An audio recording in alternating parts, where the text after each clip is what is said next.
స్వామి అమ్మవార్ల శ్రీ పుష్పయాగ మహోత్సవం రాష్ట్రంలోనే ప్రముఖ పుణ్యక్షేత్రంగా విరాజిల్లుతున్న అన్నవరం శ్రీ వీర వెంకట సత్యనారాయణ స్వామివారి దేవస్థానం వార్షిక బ్రహ్మోత్సవాలలో భాగంగా చివరి రోజు నిత్య కళ్యాణ మండపమునందు సర్వాంగ సుందరంగా సుగంధభరిత పరిమళాలు వెదజల్లే పుష్పాలతో అలంకరించిన నిత్య కళ్యాణ మండపమునందు శ్రీ స్వామి అమ్మవార్ల శ్రీ పుష్ప యాగం వేద పండితులు అర్చకులు వ్రత పురోహితులు మంగళ వాయిద్యాల నడుమ శాస్త్రోక్తంగా శ్రీ స్వామి అమ్మవార్లకు ముందుగా విఘ్నేశ్వర పూజ పుణ్యాహవచనం వేదమంత్రాల నడుమ జాజి సన్నజాజి సంపెంగ మల్లె గులాబీ చామంతి మొగలి రేకులతో శ్రీ స్వామి అమ్మవార్లకు పుష్పాభిషేకం నిర్వహించి శ్రీ పుష్పయాగ మహోత్సవానికి వచ్చిన ముత్తైదువులకు రవికిల ముక్కను తాంబూలం సమర్పిస్తారు.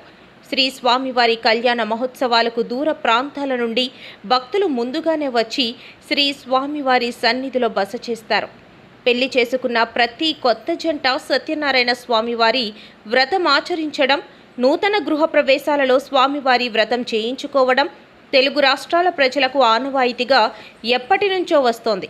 కోరిన కోర్కెలు తీర్చే కొంగు బంగారు దేవుడిగా, సిరి సంపదలకు నిలయమైన దేవుడిగా శివకేశవులు ఇరువురు ఒకే పీఠంపై ఉండటం ఈ ఆలయం విశిష్టత. ప్రపంచంలో ఎక్కడా లేని విధంగా ఈ ఆలయంలోనే శివకేశవులు ఒకే పీఠంపై ఉండడం విశేషం. అందుకే తెలుగు రాష్ట్రాల ప్రజలు సంవత్సరంలో ఒక్కసారైనా శ్రీ స్వామి అమ్మవారిని దర్శిస్తారు.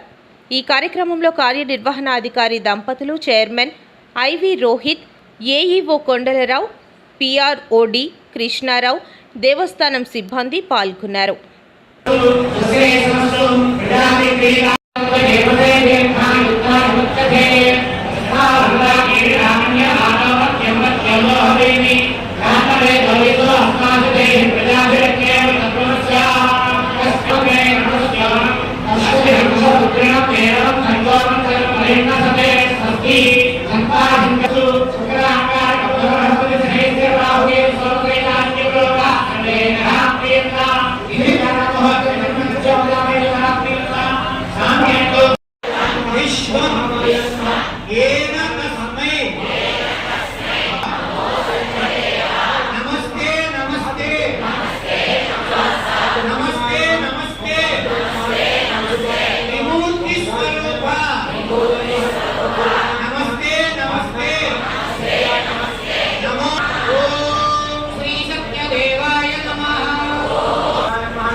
ఏకపుష్యాభ్యాం